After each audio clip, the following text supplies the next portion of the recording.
ठारूशाह में डीसी नौशर फिरोज हुकूमत बाईपास से ठायल गैर कानूनी तौर घरनि ऐं दुकाननि खे ढाइण खिलाफ़ मुतासिरनि पारां एहतजाज कयो वियो। मुतासिर दुर ऐं सोलंगी बिरादरी जे चेयरमैन अली खान आलमाणी डीसी नौशर फिरोज ऐं टाउन ऑफिसर सिकंदर बिजारानी खिलाफ़ मुज़ाहिरो कयो।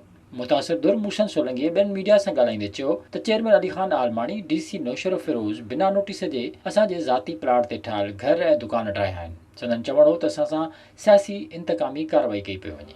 जेको एहतजाज करे थो उनखे इंतकामी कार्रवाई बनाए उनखे या त सज़ा ॾियारी थी वञे या गिरफ़्तार करण थो या उन ते कूड़ा केस कया अथनि। लिहाज़ा हीअ इंतकामी कार्रवाई असां बर्दाश्त न कंदासीं। असां चेयरमैन साहिब खे चऊं था त महिरबानी करे ख़ुदा तोखे आईंदा बि इलेक्शन में बीहणो आहे त महिरबानी करे अहिड़ियूं हरकतूं न कयो जंहिंजे करे तव्हांजे सियासी साख खे धकु लॻे। ॿिए पासे चेयरमैन अली खान आलमाणी ॻाल्हाईंदे चयो त सोलंगी बिरादरी जो इल्ज़ाम बेबुनियाद आहे। ही गैर कानूनी तौर ते कब्ज़ो करे दुकान ठाहे वेठा आहिनि। केतिराई भेरा खे नोटिस ॾिना मगर कब्ज़ो ख़ाली न कयऊं। हिननि जेको एहतजाज कयो आहे कि सियासी कार्रवाई सियासी इंतकामी कार्रवाई मां छो कंहिंसां कंदुसि। मूंखे मुंहिंजी उहो पॉलिटिक्स ई कोन्हे कि मां सियासी इंतकामी कार्रवाई कयां। मां त उन्हनि खे सुञाणा बि कोन थो।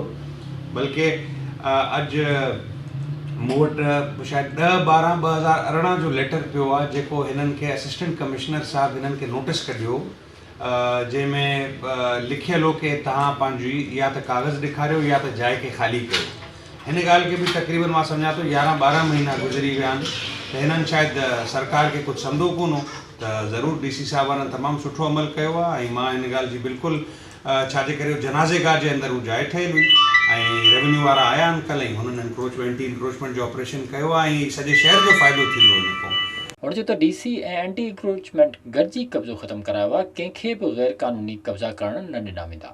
विज़िट कयो अवामी आवाज़ मीडिया ग्रुप जी वेबसाइट awamiawaz.pk